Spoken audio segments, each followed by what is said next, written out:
To our top story first, it's Mattu Pongal in Tamil Nadu. In fact, the second day of the state's Pongal festivities puts the focus on the state's traditional bull taming festival of Jallikattu. In Madurai, the customary Jallikattu competition in Palamedu kicked off with nearly 1,100 oxen and 600 bull tamers.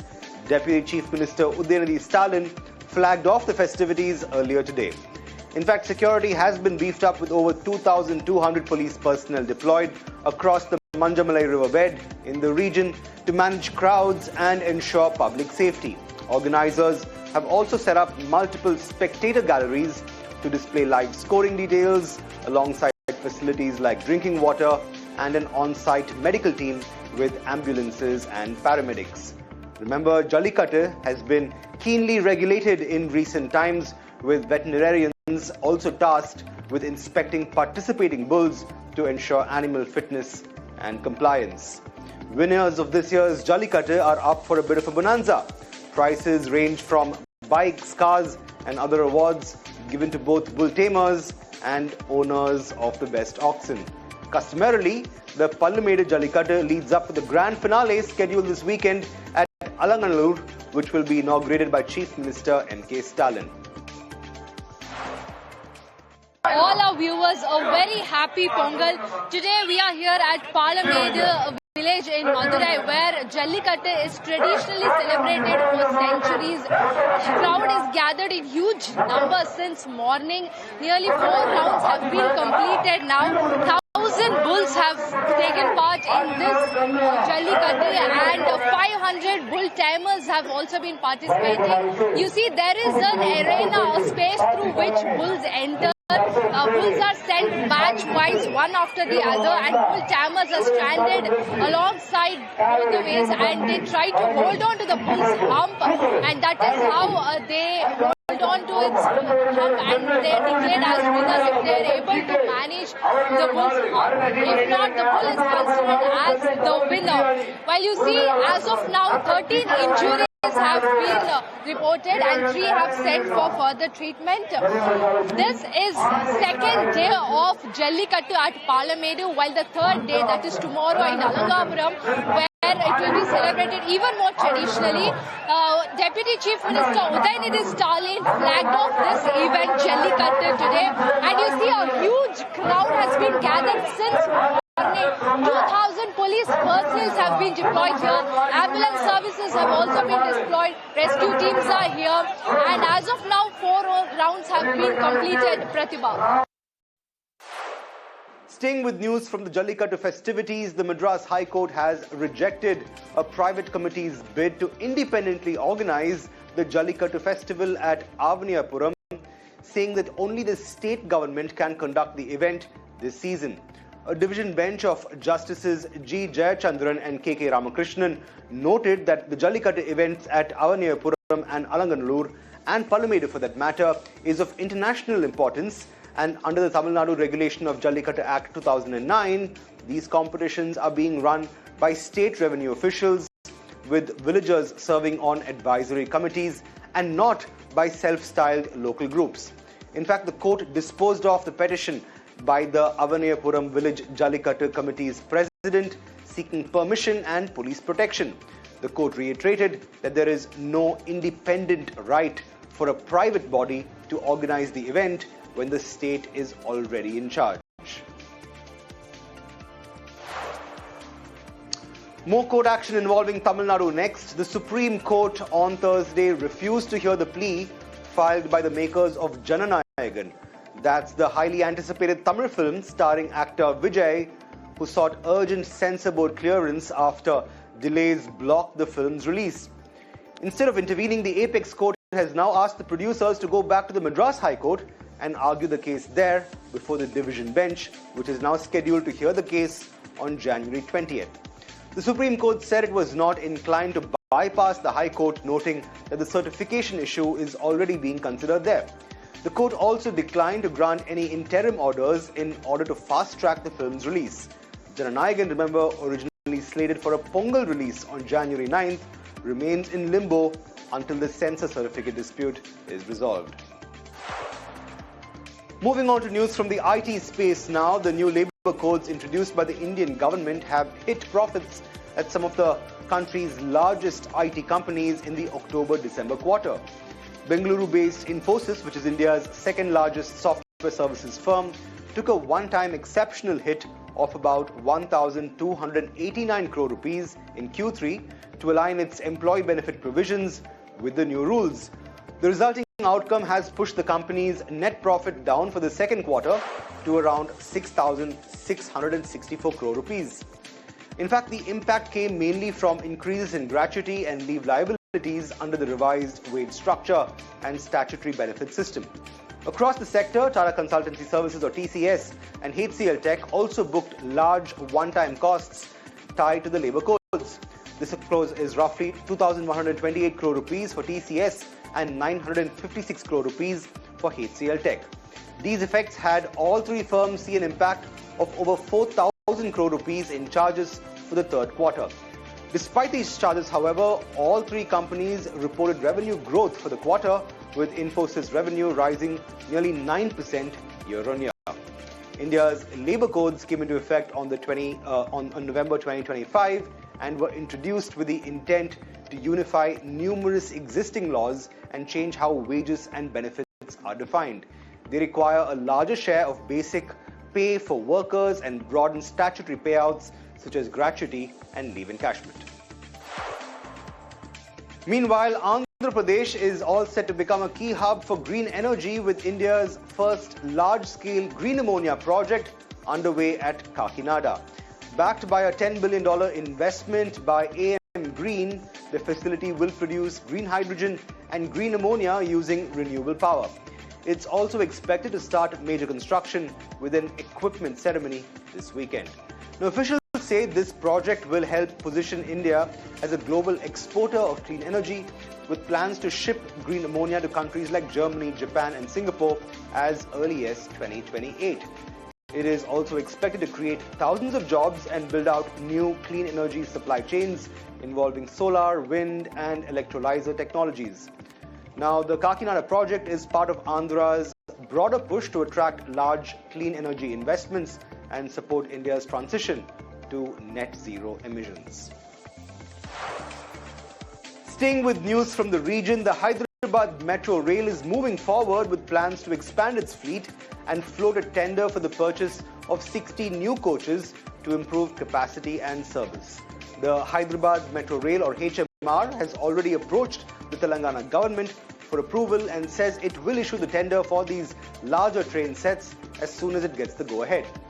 This push comes even as the state prepares to take over operations of the existing Phase 1 network from the current private operator later this fiscal. Officials say the move to purchase new trains is aimed at easing crowding and boosting commuter experience, especially on busy corridors that currently run shorter trains. The planned takeover of the Phase 1 network, which covers nearly 69 kilometers of routes through much of the city, is part of the broader efforts by the Telangana government to streamline metro operations and integrate services. On to our big exclusive next. India's semiconductor manufacturing ecosystem is all set to transition from intent to execution. That's the word coming in from Ashok Chandak, president of the Indian Electronics and Semiconductor Association. Speaking exclusively to me as part of ET Now's programming in the run-up to the union budget, Ashok also said that Tamil Nadu and Karnataka could lead the way in terms of developing production capacities and executing orders. He said that the upcoming budget will have to continue incentivizing schemes like the Design Link Incentive in order to continue seeing investments in semiconductors. Here's a slice of that conversation. I would call something much bigger has shaped up in India. The bigger conversations as well as the bolder collaborations. India has decisively moved from intent to execution. Right. From MOUs to the concrete on ground, from aspirations to the credibility, and from announcement to the real asset building. The single biggest win for India in the last year has been the trust which we gain across worldwide, across many countries, including in India, about this particular sector. There are several projects, those are already moved. And as we know, about a week ago, Honorable Union Minister Mr. Ashwin already mentioned that at least 4 of them are going to go into a production very soon. And I see this as one of the most important milestone for the country, where the domestically made chips are going to be used for domestically made electronic products and also for export purpose. The day which we have been waiting for already a long time. And this is what we can see now coming up very fast. Absolutely, and a great place that we find ourselves in also with regard to the overall manufacturing and supply chain itself, both in the domestic front and as far as exports are concerned. What is the outlook like? Where do you see these numbers and all that we've achieved in the manufacturing front now go towards? There are, I believe, 16 to 17 projects that are already approved and underway.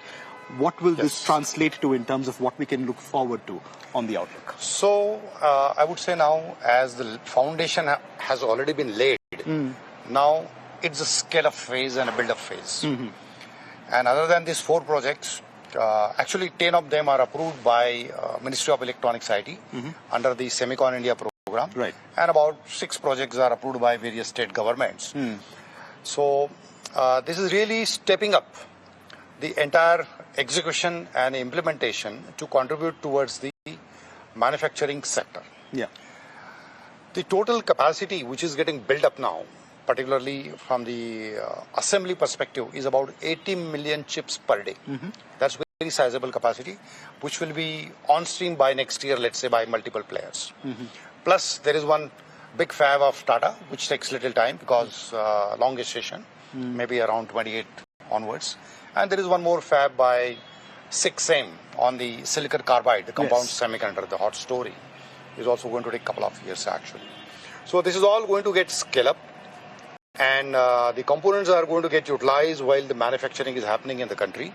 And we are going to make our major mark in a global marketplace as a trustworthy country and a credible country which not only talks but also walks the talk and get into the execution and move into the final deployments. Absolutely. Walking the talk is so essential, like you rightly said, with regard to taking this forward itself. And even as you speak, I think a number of schemes, including Semicon, the design-linked incentive, all of this will play a vital role in actually furthering the industry and India's production footprint itself. How much of an incentive will this, of course, play in terms of conceptualizing, designing, engineering and innovating as India moves from strength to strength in the overall semiconductor supply chain? So these both schemes have been very important and catalyst in bringing the sector up actually. Particularly, I have to be candid, both the schemes, the tenure is already over. And now the industry is expecting and we are waiting for the government's announcement of the second phase of these schemes as a continuation and a commitment, which we are being given to understand by the ministry as well as the Department of Ministry of Electronics IT, that this would get extended. It's a matter of time. Now the design link incentive, under that there are several startups, those are doing the product creations. And there is a C2S program, chip to silicon. Under that 300 institutes are enrolled for EDA tools. Those are doing the skilling related manpower development. So these 2 schemes are very important, I would call, enabling the India's product creation ambition.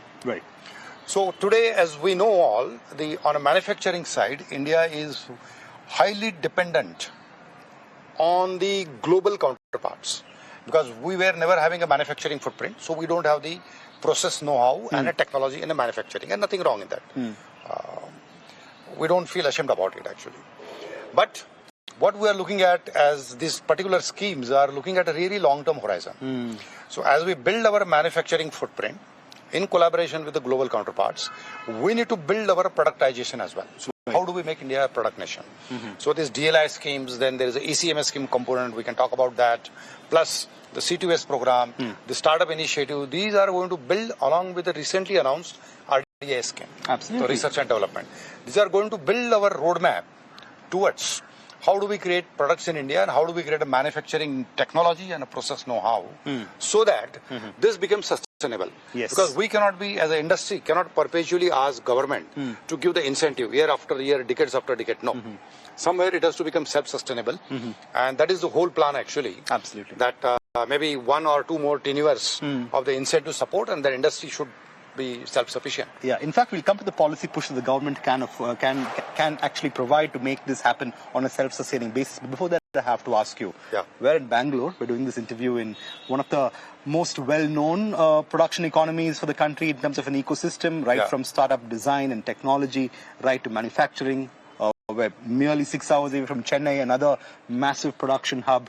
Where do both these states, Karnataka and Tamil Nadu, where do they stand and how do they shape up with regard to all the capacities and capabilities in the semicon space, like you just mentioned? Is there sufficient built-up potential here, and how quickly can we see all of this coming online? I would say these two states together contributes the massive chunk of the India's electronics and semiconductor sector. In fact, if I have to look at the numbers, almost 35 to 40% of the India's electronics production would be around these two states. More than 40% of the innovation, even more than 50% of the semiconductor related innovations is between these two states, and majoritarily in Karnataka. So if we look at together, these two states really contributes a major chunk to this our technology sector. Right. Now, particularly Karnataka, very strong on the design aspects, more than 400 semiconductor electronic design companies. Out of that, 100 plus are the startups, and more than 25 are the global companies operating out of Karnataka. Plus GCC expanding. If you look at Tamil Nadu, electronics manufacturing, top class. The operational efficiency is the quality and reliability of the products what they build across multiple cities, be it Chennai or be it Coimbatore, be it Hosur. You know, it's amazing. So together these two states, they really contribute a massive chunk towards the ambitions of India in the electronics and semiconductor, both design and manufacturing, and this continues. Absolutely, and truly promising, no doubt, that these two southern giants have really pushed their weight in terms of both your design and your manufacturing capabilities itself. But even as we talk about all the potential that we see around in the ecosystem that surrounds us, union budget is away, and policy has always been a very crucial cog in the wheel to turn the semiconductor ecosystem itself. What do you expect from the upcoming union budget? Surely there are some policy levers that you want the FM to pull to give the industry a bigger boost than it has been receiving from the government in recent times. What is that impetus going to be like? See, there are several factors here. One is the general aspects. Those also influence our sector, which is more of the ease of doing business and some simplifying the procedure, norms, taxation, so that could continue. That also direct, indirect impact on the sector. Particularly for this sector, our expectation is the continuation of those two policies, the Semicon India program under ISM 2.0 and also DLI. Yes. Though I'm not sure it will come into form of budget. It can happen as a separate announcement as well, going by the past precedents. Absolutely. But our expectation is the Finance Ministry should take a note of it. I'm sure they have taken a note of it. These are the much awaited policies, because finally budget allocation has to be done. Either before budget or after budget, doesn't matter actually. So these are the two things actually in terms of the continuation of the policy program. Plus the ease of doing business I already referred. In addition to that, what I'm expecting is now, and we have made some recommendations, that India need to look at the giving some additional boost to the exports. See, electronics export out of India is growing leaps and bounds now. Yes. Our electronics industry is already 180 billion plus, and as per our IESA semi-report, it is going to go to $400 billion by 2030. Absolutely. And to enable that, we have to enable some additional help. So PLI incentives were there, those can continue. But our rider now, the request is, make the PLI incentive not as an assembly-led activity, but a component and innovation-led activity. That means the local value addition. Localization. So any incentive to be paid should be linked to the localization. How much value addition is being done, and then we pay incentive. This is the only way to nurture and support the ambition of developing the localization initiative, and that retains the economic value in the country. Absolutely. Because the overall margins in pure manufacturing is about 8 to 10%. The moment you do product design, your margin model is about 40 to 50%. So that economic value, why to leave it on the table? It must be captured in India. Absolutely, Mr. Chandak, there's an upside just waiting to be had should the... Plus additional points which are also important now from budget perspective, as we were discussing, is this export incentive localization I mentioned. Then there was a request also made, some of the manufacturing related taxes which were given as a 15% as a special benefit, which is already scheme is over. So we're expecting it should be applied now because these are the long gestation projects actually. Semiconductor and electronics, 3 years, 5 years, 10 years. And also the depreciation topics comes in play because long gestation period, can the accelerated depreciation be applied? Plus, the skilling is going to remain one of the toughest challenge which world is trying to solve, and same is the case with India. So some additional support for the skilling activity, training programs, other things could also be useful. Absolutely. Skilling and, therein and thereof allied areas will be a very crucial aspect of how the industry looks at, semiconductors and electronics going forward. You mentioned exports. Surely the fact that the export numbers have been on a rise in the electronics sector in the recent past must be of good news to you. A state like Tamil Nadu, in fact, constantly leading electronics exports consistently over the years. Surely there's an upside to be had on the export front with the right kind of policy impetus, you'd reckon? Absolutely. So today, Tamil Nadu is India's largest exporter in electronics and followed by Karnataka, by the way. Yes. So the two put together is a major chunk. And the recent ECMS policy, I want to call out that now, at this moment, the Electronic Component Manufacturing Scheme, where 22,000 crore of outlay has been committed as an incentive to promote this industry. 45 projects are approved by central government ministry. An announcement is made personally by Mr. Ashwini Vaishnaw, Honorable Minister, and I've attended all those events. And I'm happy to say that the 11 projects are from Tamil Nadu, 8 projects are from Karnataka, and 5 projects from Andhra. Right. So look at half the chunk is 3 southern South states. Indian giants. Absolutely. And why is it so? Because the electronics manufacturing footprint exists. And to cater to that electronics manufacturing footprint, now this ECMS component scheme comes in. So this is going to help us to make much more competitive manufacturing of the electronics and also the value addition and economic value.